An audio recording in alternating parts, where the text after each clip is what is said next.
Professor Maurício, professor, doutor, terapeuta, sempre de plantão aqui, para a gente falar de saúde. Como foi a semana? Tudo bem? Bom dia. Graças a Deus, Olga, tudo bem. E você? Bem, muito bem, graças a Deus. Aquela orquídea que a sua esposa me presenteou, uma muda. Ai, você não tem ideia o que o broto de uma orquídea faz na minha vida, sabe? Eu tenho que tirar legal. foto, né? Pra você mostrar pra ela. Manda uma foto. É Sara, né? Por favor, a Sara. Sara. Coisa mais lindinha assim. Que tá? legal, ela vai ficar feliz. Vou transmitir para ela essa mensagem. Agora eu quero entender. Dores no corpo e fragilidade emocional. Uma coisa está relacionada à outra? Tá sim, Olga. A conexão da mente e do corpo, ela é fundamental, né? A gente se perdeu um pouco disso, nós nos tornamos seres muito mentais durante a vida e agora a gente está trabalhando para reconectar isso. E dentro da barriga da mãe, Olga, quando a gente está naquela fase chamada de vida fetal, o sistema límbico emocional, ele fica agregado a uma memória emocional arcaica e evolutiva. Então, quando a gente está se desenvolvendo, cada partezinha do nosso corpo fica associada a uma emoção específica, tá? Então, você tem a emoção da raiva, você tem a emoção da tristeza, você tem a emoção da impotência, da autodesvalorização, e isso faz com que, sim, eu possa ter um momento da minha vida, quando eu não estou bem emocionalmente, eu posso ter descargas no meu corpo. Chamamos esse processo de somatização. Estou ouvindo. E dentro da somatização, uma das somatizações que podemos ter é, sem dúvida nenhuma, as dores musculares.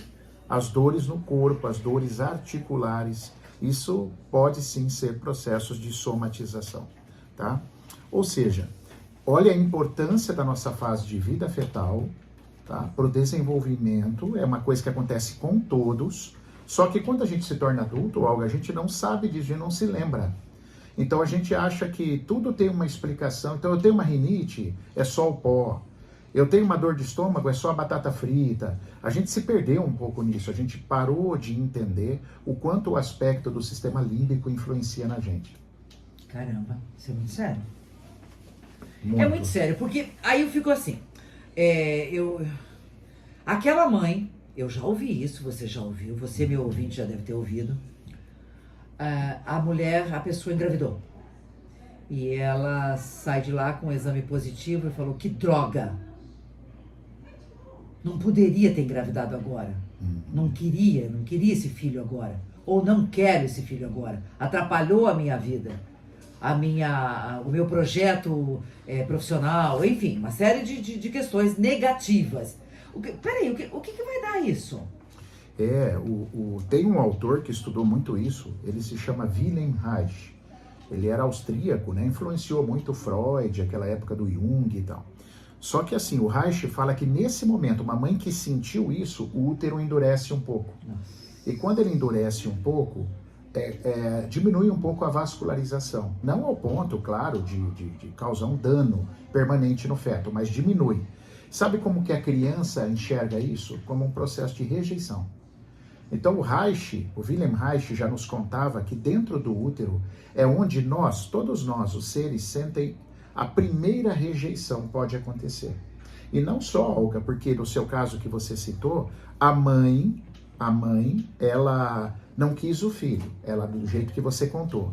Mas pode ser que ela está com problema no casamento, ela quis muito o filho, mas o marido não está contribuindo, então está uma brigaiada, a criança sente a mesma coisa, um processo de rejeição. E aí eu cresço, eu passo pela minha infância, eu vou me desenvolvendo. Toda vez que eu me sinto autodesvalorizado, Olga, autodesvalorizado foi um médico alemão que desenvolveu isso e usou essa palavra. No português, a autodesvalorização é muito semelhante ao sentimento de impotência. Então, o que é a impotência? Eu estou vendo algo acontecer e eu não posso mudar. Toda vez que eu passo por isso na minha vida, eu posso ter dor. Aí a articulação, a parte do meu corpo que vai doer, é específica diante da sua emoção. Então vamos falar que você começou a desenvolver, num determinado momento, uma dor cervical horrível. Muita dor no pescoço, assim, tá difícil. O que eu vou procurar? Se você vir conversar comigo, eu vou procurar por uma autodesvalorização, ou seja, um sentimento de impotência, eu não estou conseguindo mudar, ligado a uma injustiça. Um sentimento de injustiça que você está sentindo. Olga, e é incrível quando a gente, o meu cliente, ele entende esse processo, você que está nos assistindo, quando você conhece essa linguagem corporal, cara, os sintomas, eles cessam muito mais rápido, eles demoram muito menos tempo, eles ficam menos crônicos. Porque se a gente pensar historicamente, desde a escola, não é uma crítica, mas se você quiser entender como uma, eu também não ligo. Mas é assim, dentro das nossas escolas, nós não fomos muito preparados para conhecer o nosso corpo. Pode lembrar. Nada preparado. Nada preparado. Nada. A gente sabe um pouquinho de biologia, mitose, meiose, aquelas coisas, osmose, né? Aquelas questões. Aí a gente aprende bastante física, bastante matemática, mas a pessoa se forma sem saber sobre o seu corpo. E isso cobra um alto preço quando a gente cresce. Por quê? Porque eu não me entendo, aí eu quero terceirizar tudo. Aliás, eu lembrei de uma coisa que eu li essa semana, eu creio que você também viu, Fran, eu quero pautar esse assunto.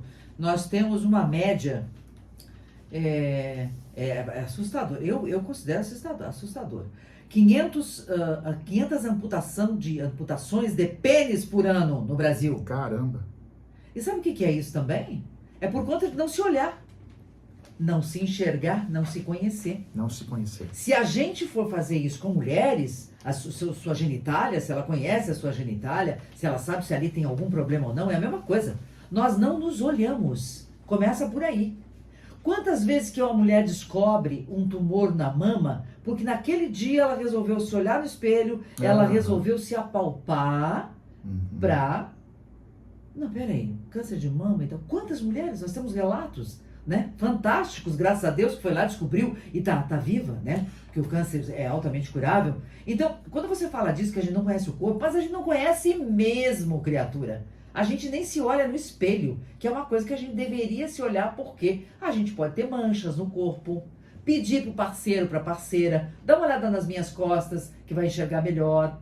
Porque ali pode ter um câncer de pele, pode ter uma verruga que vai se transformar num câncer. Sim. Não é? Sim. Você me abriu você com a sua fala, me permitiu viajar nisso tudo. A gente precisa estar mais atento ao corpo da gente. E uma outra questão, além disso que você está falando que é fantástico, que é a nossa luta, né? A luta do meu perfil, do meu trabalho, é trazer essa consciência. Você pega uma pessoa, hoje eu respondi uma pergunta na caixinha de perguntas sobre uma dor lombar. A pessoa estava desenvolvendo uma dor lombar no trabalho. E ela falava assim, eu fico muito tempo sentada. Eu falei assim, gente, espera um pouquinho. Eu não estou querendo aqui dizer que um trabalho muscular não é importante, você fazer um pilates, uma academia, fortalecer o assoalho pélvico, abdominal, tudo isso é fundamental. Agora, o que a gente precisa acrescentar no nosso repertório, é uma coisa que a gente não acrescenta, que é o contexto das emoções. Então, assim, eu não estou falando que tudo é só emoção, mas eu estou falando que também pode ser emoção. Então eu disse para ela, às vezes se você está num trabalho, Olga, e você está se sentindo impotente, desvalorizado e trabalha muito sentado, porque você está tendo que enfrentar chefe, você está se sentindo mal, você não está cumprindo suas metas, você está sendo cobrado, o teu parceiro é um cara perigoso, que você sente que não é de confiança, você pode ter uma dor lombar.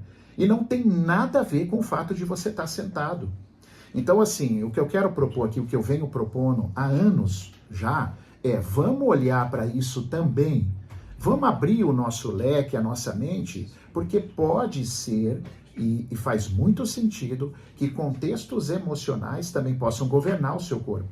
E não só contextos biomecânicos. A professora, ela vai lá e escreve na lousa, aí ela começa a desenvolver uma tendinite de ombro, uma dor no ombro terrível, a professora. Aí ela vai procurar ajuda. O que falam para ela? Você é professora.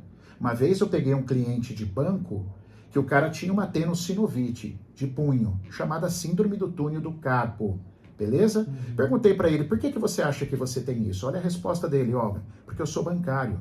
Falei, é? Então vamos visitar todos os bancos de Cascavel, todo mundo tem que ter. Todos que fazem a sua função tem que ter, porque não é um problema repetitivo. Você não está me falando que é ficar digitando? Essa é a síndrome do túnel do carpo? Ele falou, Falei, então todos têm que ter. Só que será que todos têm que ter? Ele falou, não, já começa no meu trabalho, só eu que estou com isso. Então se é só você que está com isso, não pode ser uma coisa só mecânica. Falei, amplia a tua consciência, abra teus horizontes, eu vou te explicar o que pode ser sua síndrome do túnel. Então, a gente tem que expandir e acrescentar essa percepção e essa possibilidade no nosso repertório, Olga. Senão a gente vai ficar achando que toda rinite é só pó. Aí na sua casa convive 6 pessoas, todas com pó. Aí só você tem rinite. Então não é o pó. Tem alguma coisa em você, alguma fragilidade em você que faz com que você desenvolva rinite e todos os outros que estão com pó na sua casa não têm rinite. Bom, aí a gente vai para a parte, você está falando uma coisa muito importante, que tem gente já perguntando assim, e como é que cura, como é que resolve isso? E lembrando, outra coisa, Maurício, as pessoas que desenvolvem, somatizam tudo o emocional e vai para o fígado, para o rim, para o estômago, Isso, né? Isso, você pode ter um tumor de fígado, um adenocarcinoma de fígado relacionado a um trauma. Eu tive uma moça. A moça fazia exames periodicamente, Olga. Estava perfeito o corpo dela. Um belo dia ela fez em dezembro, estava tudo bem. Ela fez em julho, ela estava com adenocarcinoma de fígado. Uma moça, ela não tinha 30 anos. Eu perguntei, o que aconteceu nesses 6 meses? Ela falou, perdi minha mãe. Minha mãe morreu num acidente de carro. Muito pertinente ao fígado, porque o fígado é o sentimento da falta. Quando falta de comida, falta de afeto, falta de justiça. Isso acomete muito o fígado, a emoção, né? Claro que se você beber álcool, também vai acometer teu fígado. Se você comer mal, vai acometer teu fígado. Se você tomar remédio uma vida inteira, você vai destruir teu fígado. Mas, a nível emocional, fígado é falta. Olha o que aconteceu com essa moça. Nesse exatamente período, foi em abril, final de abril daquele semestre, ela perde a mãe. Quando chega no meio do ano, ela é diagnosticada. Só que olha que interessante, quem não conhece essa área não vai saber explicar para ela por que foi. Ah, é um câncer, apareceu. Você sabe. E ela se curou? Ela se resolveu. Que bom, que bom. Se resolveu. Você me fez lembrar do seguinte, eu estava até falando na entrevista anterior, né, que eu operei o meu olho. Eu operei o meu olho direito, agora tem que operar o esquerdo, né? Tirar a catarata, implantar a lente e tal. E lá atrás, lá em 86, quando meu pai faleceu, eu tive uma conjuntivite, mas violenta. E eu já fazia televisão, rádio, tudo, né? Foi um problema sério. Fui no médico lá no Pedro Paulo, no mesmo médico que me operou hoje. Ele falou, Olga, você teve algum trauma, alguma emoção forte? Olha só a pergunta dele. Olha só. Eu falei assim, opa, perdi meu pai há 2 dias. Perdeu de vista. Olha a conjuntivite. Olha a conjuntivite. Perdeu de vista. Perdi de vista. Quer dizer, eu perdi meu pai e veio, mas gente, pensa numa conjuntivite tenebrosa. Eu não conseguia nada, sabe? Era um tampão, porque Deus me livre a claridade, e foi o emocional. Então, não tinha nada que pudesse me trazer aquela conjuntivite, a não ser o meu emocional. Eu presto muita atenção nessa coisa do emocional. Tem que ter muito cuidado, né? Muito cuidado. E, acima de tudo, conhecer o corpo, né, Olga? Que é o que a gente fala, né? O que acontece com um ser quando só engole a vida inteira, diz que não consegue chorar, que tem dificuldade de chorar, engole todas as malcriações de filho, de marido, de esposa, ou da vizinha, ou da comadre, do cunhado, aquela pessoa que é o Cristo da família. O que acontece com um ser desses, hein? Olha, que vai engolindo tudo isso. Garganta, pode ser uma pessoa com muitos problemas crônicos de garganta, esôfago, refluxos, estômagos, azias, porque é raiva, intestino com a conotação de raiva e mágoa, perfeito? Até tumores, pólipos intestinais, esse tipo de pessoa, porque ela não extravasa. Na verdade, olha que interessante, a somatização, Olga, é uma bênção. Olha que interessante, se o nosso corpo não tivesse condição de assimilar aquilo que eu passo emocionalmente, a gente morreria muito cedo. Então, somatizar é um processo benéfico ao corpo. Então, aquela febre que você tem, essa conjuntivite que você teve, cara, isso é polêmico pra caramba, mas é uma bênção.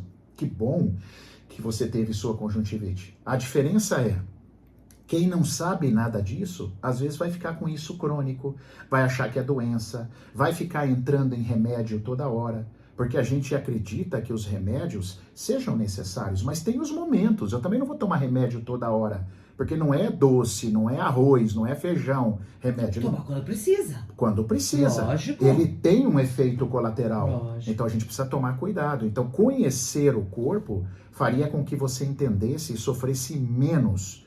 Cara, quantos alunos nós tivemos, Olga? E assim, as mães falam que ficavam desesperadas quando o filho tinha febre.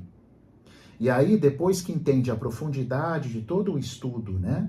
E aí entende o que é a febre, a pessoa se acalma, percebe que pode abaixar uma febre de uma forma muito mais natural, sem ficar apelando, Como sabe? é que é a compressa? Tem A com- compressa fria na cabeça e quente no pé, acho que é tem, assim, né? tem compressa. Eu lembro que eu já fiz em filho meu quando era lá Isso. criança. O próprio banhinho. É o banho. O banho. Eu entrava, você entra com o chuveiro quentinho, aí você vai esfriando sem a criança perceber, ela vai se acostumando. Você pode pôr uma caixa organizadora, deixa ela brincar numa água quentinha, a água vai esfriando. Você pode tirar a sua roupa e encostar a pele da criança com a sua, o corpo se regula, tem um monte de técnica. Tem. Precisa estar em presença, né? A mãe e o pai precisam querer, né? Precisa ter tempo Precisa ter para enxergar este pra filho, enxergar. né? Isso é verdade, cara. Porque ainda ontem uma pessoa me falou assim que, enfim, que o filho realmente estava dando muito trabalho e tal, e tinha que tomar uma providência. E a pergunta é, quanto tempo você dispõe para ficar com ele, né? É. Ou ele está na escola ou ele está com quem? Com a babá, com quem? A escola não é feita para educar filho. Ela é para dar conhecimento. Educação, tempo, quem dá é a família, né? Então é muito complicado isso. A gente terceiriza. Terceirizar filho não é legal, né? Não tem condições. Você estava falando de intestino, fígado, rim. O que acontece com o rim? O que é o somatismo no rim? Então, o rim, ele tem as partes específicas, tá? Você tem, por exemplo, os canais coletores, você tem os glomérulos renais, você tem a pelve renal, mas assim, de um sentido amplo, o rim tem muito a ver com abandono, solidão, más notícias, maus tratos. Sabe aquela sensação? Eu gosto de usar uma frase que o Dr. Hammer, esse médico, usava. O meu mundo desabou. Toda notícia que você recebe que tem essa conotação do meu mundo desabou, você pode ter um bloqueio renal. E aí fazer uma retenção hídrica. E quando você faz retenção hídrica, sabe aquela meia que você aí veste, quando você tira, tá tudo marcado, aquela calça de lycra que tá toda marcada na sua perna, isso você tá com retenção. Quem tá com retenção hídrica demora mais para se curar. Demora muito mais para se curar.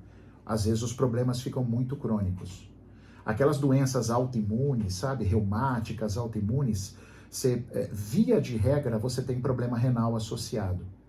E a pessoa não sabe. Então você tem um abandono mal curado lá na infância, você tem um maus tratos lá na infância mal curado. Então todo esse processo a gente tem que olhar, tem que se conhecer por um processo de autocura. A garganta que você falou que é? A garganta tem muito a ver com eu não me expressar. Não falar. Eu não posso, eu engulo. Eu engulo tudo. Eu escuto e não solto. Tá, e ouvido, falou isso. Escutar e ouvido. Uhum. O que é dor de ouvido? O dor de ouvido é aquela notícia ruim que eu recebi. Eu escutei algo, na verdade o ouvido direito é aquilo que eu ouvi de ruim.